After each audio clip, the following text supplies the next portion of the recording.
In this video, we are discuss about Cauchy's criterion. Okay. First of all, what is our motive for the sequences? हमारा motive क्या है sequence के साथ में? Sequence को converge करवाना। सीक्वेंस को कन्वर्ज करवाना हमारा मोटिव है। सीक्वेंस का कन्वर्जेंस हमें बताना। ठीक है। तो कन्वर्जेंस बताने के लिए सबसे पहले हमने देखा था कि सीक्वेंस की लिमिट के बारे में कुछ इन्फॉर्मेशन दी हुई होती थी, तब हम उसके कन्वर्जेंट के बारे में डिस्कस कर सकते थे। देन उसके बाद में हमने देखा था से कि लिमिट ना दे करके सीक्वेंस को मोनोटोन बता दिया जाता था कि वो मोनोटोन है या नहीं है। ठीक है। देन मोनोटोनिसिटी के बाद में मोनोटोन से हम कन्वर्जेंस बता देते थे। ओके। उसके बाद में अब आता है कोची क्राइटेरिया। कोची क्राइटेरिया कहता है कि आप सीक्वेंस की लिमिट और मोनोटोन चाहे आप दोनों मत बताओ, ठीक है, फिर भी हम सीक्वेंस के कन्वर्जेंस के बारे में इन दोनों के बिना भी बता सकते हैं। तो सीक्वेंस का कोची क्राइटेरिया लिमिट और मोनोटोन इन दोनों के बिना ही कन्वर्ज की गारंटी कर देता है। ठीक है। तो अब हम इसको देखते हैं कि क्या है कोची का क्राइटेरिया। ठीक है। अभी देखते हैं कोची का क्राइटेरिया क्या होता है। तो इसको एक एक चीज़ को लिखते हुए चलते हैं, आप नोट्स बनाते रहो इसके। तो सबसे पहले लिखते हैं Kochi principle of convergence.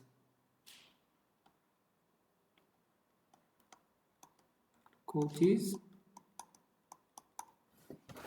Principle of convergence. सबसे पहले इसको लिख लेते हैं, फिर इसको समझ लेंगे। A necessary and sufficient condition for convergence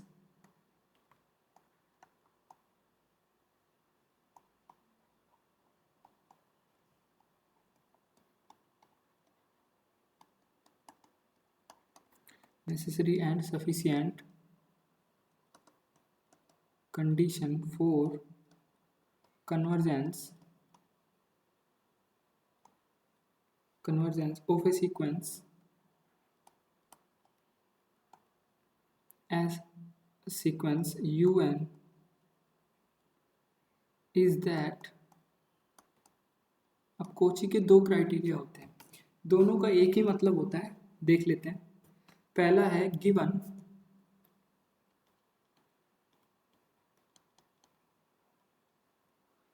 epsilon greater than 0। ये हमें एप्सिलॉन दिया हुआ होगा। ठीक है।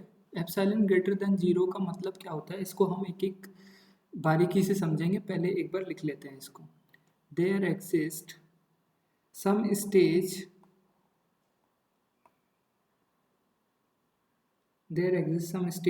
n such that, और ये जो स्टेज है ये बिलोंग करता है नेचुरल नंबर से। ठीक है। Such that for all m and n greater than equal to that stage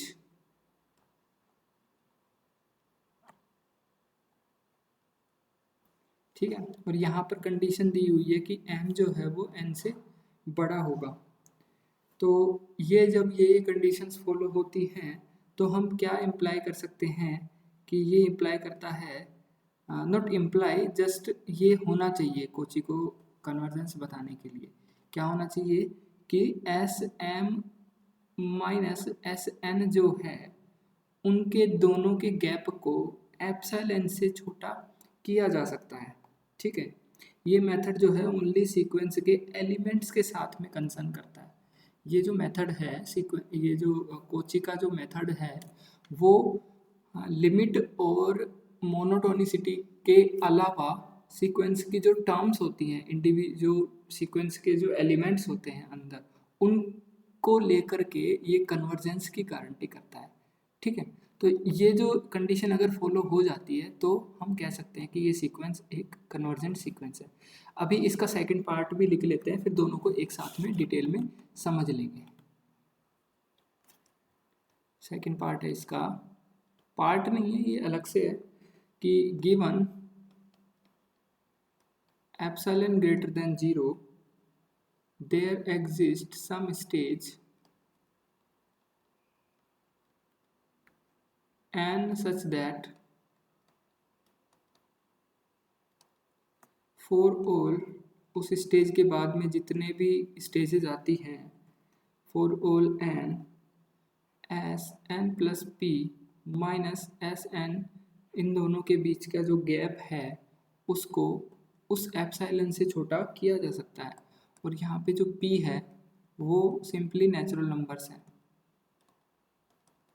ठीक है, अब सबसे पहले ना पहला वाला देखते हैं। अभी तो मैं समझा देता हूँ, उसके बाद में हम एक एक करके इनका प्रूफ भी देख लेंगे।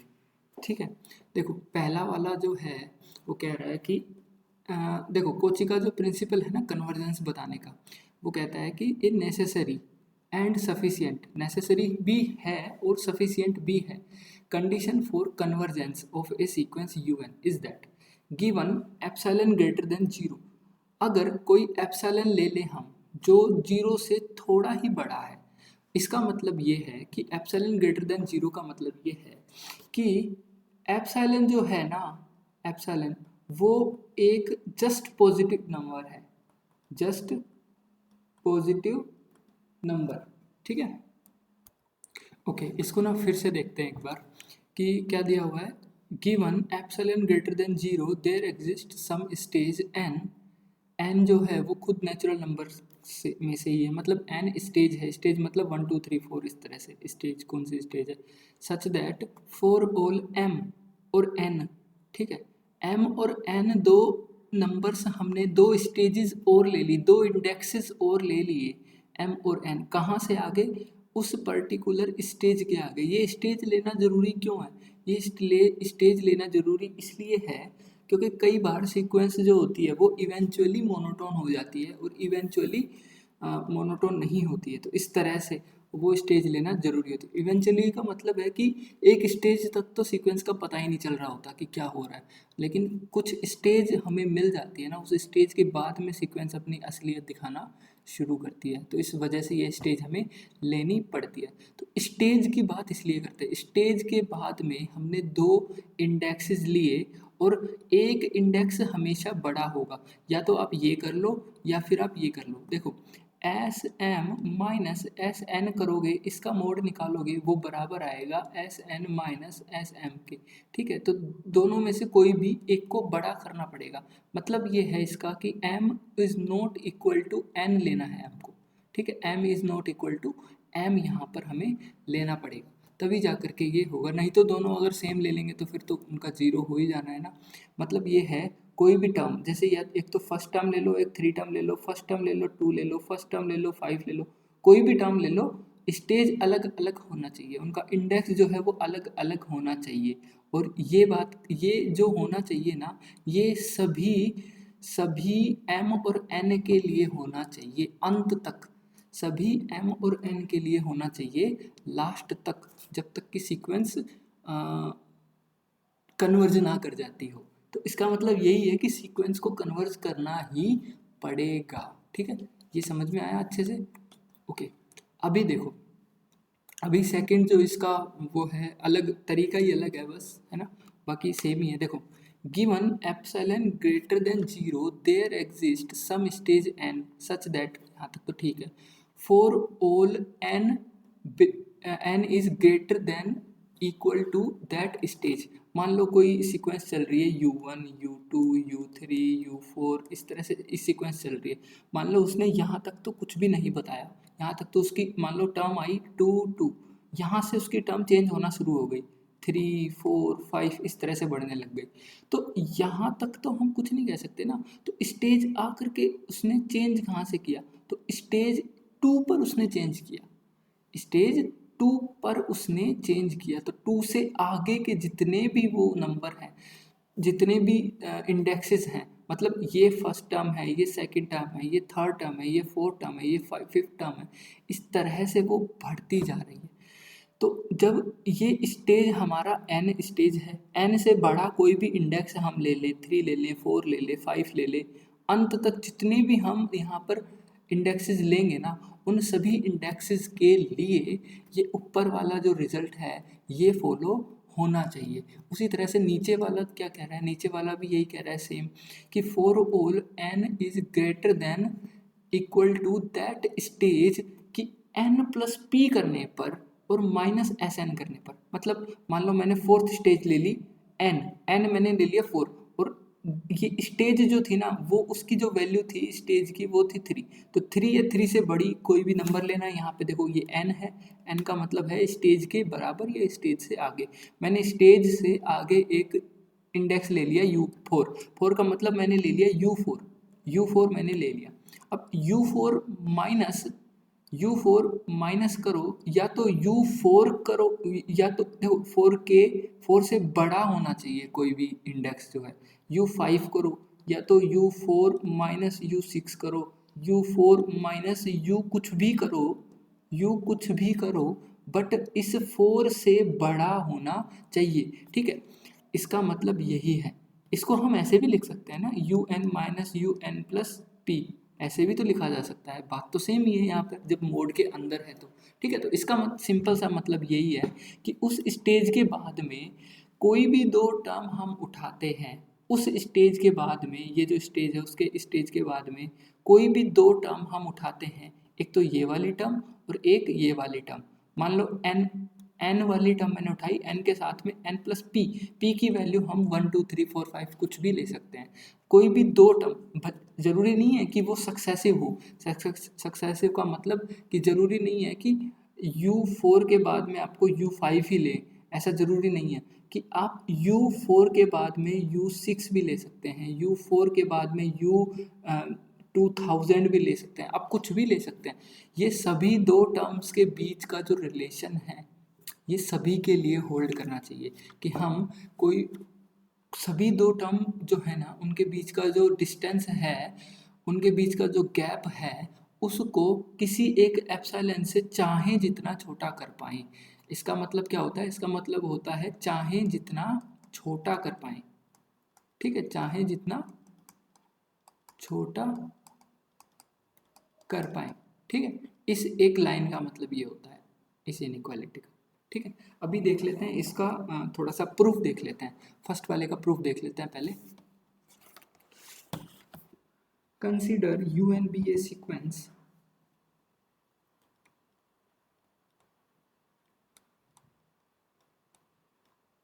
UN be a sequence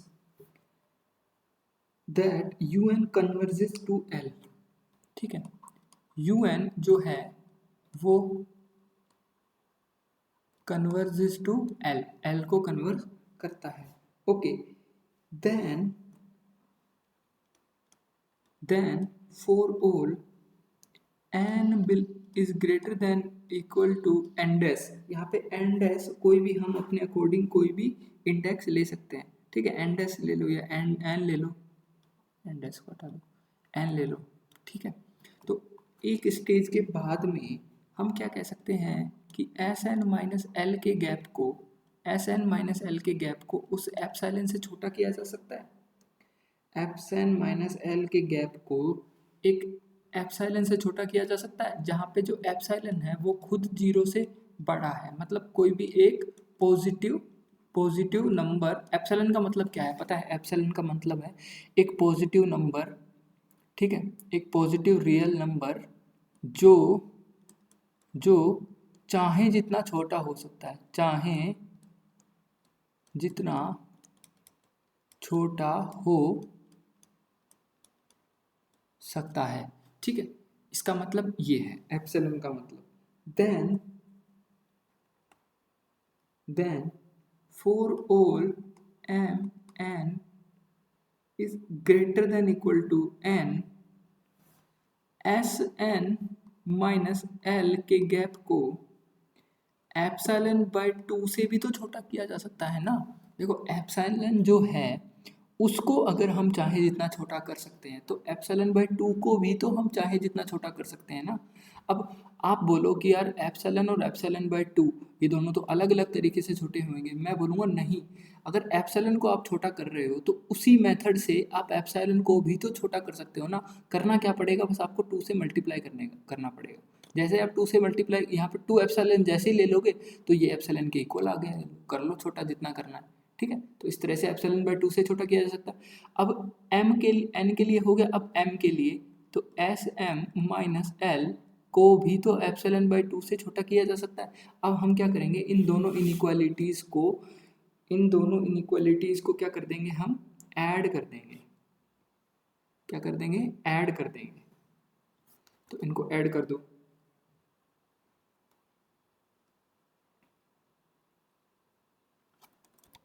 जब इन दोनों को ऐड करेंगे तो हमें क्या मिलेगा, S N minus L plus S N minus S M minus L. Okay, तो ये क्या मिलेगा हमें, ये मिल जाएगा less than epsilon by 2 plus epsilon by 2।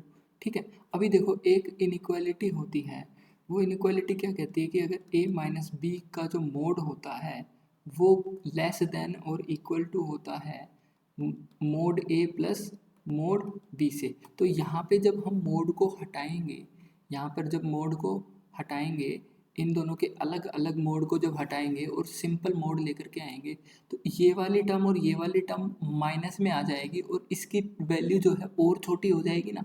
तो हम क्या करेंगे कि यहाँ से हम S N minus L minus यहाँ पे मोड को हटा देंगे,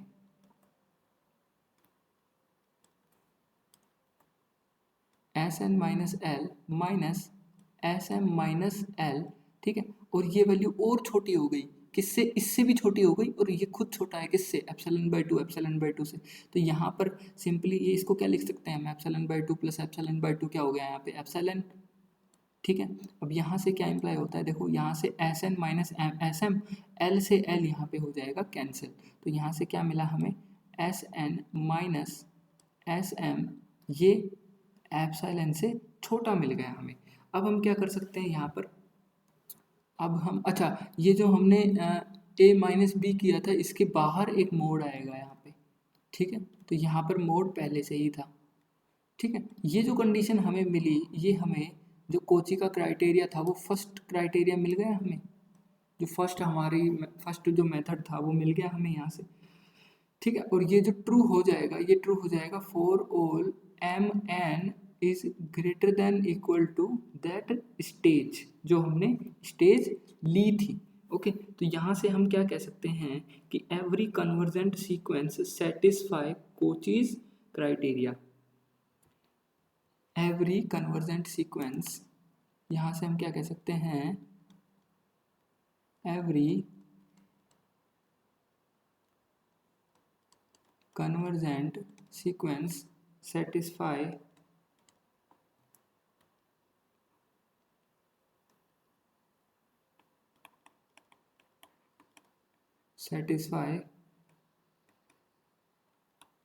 Cauchy's क्राइटेरिया। ओके, अब यहाँ से हम एक बात और बोल सकते हैं कि every convergent sequence is Kochi sequence. यहाँ से हम एक बात और बोल सकते हैं कि every convergent sequence is Kochi sequence. ये जो हम अभी पढ़ रहे हैं इसी को कोची सीक्वेंस बोल देते हैं, कोची सीक्वेंस। ओके, अभी देखते हैं इसका जो सेकंड वाला मेथड था उसको किस तरह से हम प्रूव करेंगे, उसको प्रूव करेंगे। उसके बाद में हम देखेंगे कोची सीक्वेंसेस की डेफिनेशन, और कोची सीक्वेंस की डेफिनेशन देख करके हम फिर अपना क्वेश्चन नंबर 1 करेंगे। ठीक है, तो Kochi criteria is necessary for convergence. एक चीज़ और होती है कि कोची का जो क्राइटेरिया होता है ना वो नेसेसरी होता है कन्वर्जेंस के लिए। Cauchy's criteria is necessary for convergence. Okay, now अभी सेकंड वाले मेथड को प्रूव करने के लिए हम क्या करेंगे, उस सेकंड वाले मेथड को प्रूव करने के लिए हम कंसीडर करेंगे एस एन जो है, कंसीडर करेंगे, हम यू एन लेकर के चल रहे हैं ना, तो यू एन जो है वो कन्वर्ज करता है एल को। अगर यू एन एल को कन्वर्ज करता है then what we can say, then for given, for pre assigned, इसको ऐसे भी लिख सकते हैं, फॉर प्री असाइंड, जो पहले से असाइन किया हुआ है, एप्सिलॉन ग्रेटर देन 0, ये हमने पहले से ले रखा है, there exist a stage N such that वोट एसएन और एल के गैप को किसी भी एप्सिलॉन से छोटा किया जा सकता है।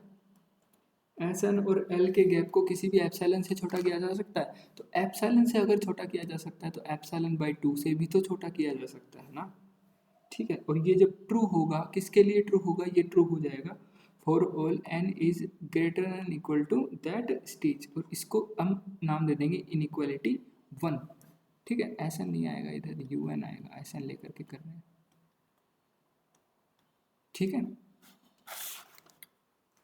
अभी देखो, अभी हम एक काम करते हैं कि n से बड़े हर के लिए ये ट्रू है, n से बड़े हर के लिए ये ट्रू है। नाउ अगर हम n में p ऐड कर दें तो ये बड़ा हो जाएगा n से, ये बड़ा हो जाएगा n से, और p की वैल्यू यहाँ पे 1 2 3 कुछ भी की जा सकती है। p की वैल्यू यहाँ पे 1 2 3 कुछ भी ली जा सकती है। तो हम यहाँ से n प्लस p के लिए भी सेम इनइक्वालिटी होल्ड करवा सकते हैं। तो यहाँ पर हो जाएगा UN plus p minus L, इन दोनों के गैप को हम एप्सिलॉन बाई 2 से फिर से छोटा कर सकते हैं, और ये ट्रू हो जाएगा for all n is greater than equal to n के लिए। ठीक है, और p जो है वो आ ही रहा है 1 2 3 4 इस तरह से। ठीक है, तो यहाँ तक आया। उसके बाद में हम क्या करेंगे, उसके बाद में हम इसको इनइक्वालिटी 2 दे देंगे, और जब फिर से हम इस इनइक्वालिटी को और इसको ऐड करेंगे तो वहाँ से जैसे हमें फर्स्ट वाले प्रूफ में मिला था, यहाँ पे मैं डायरेक्ट लिख रहा हूँ कि हमें यहाँ से क्या मिल जाएगा कि UN plus p minus UN, इन दोनों के गैप को एप्सिलॉन से छोटा किया जा सकता है। ठीक है, this condition is necessary for convergence.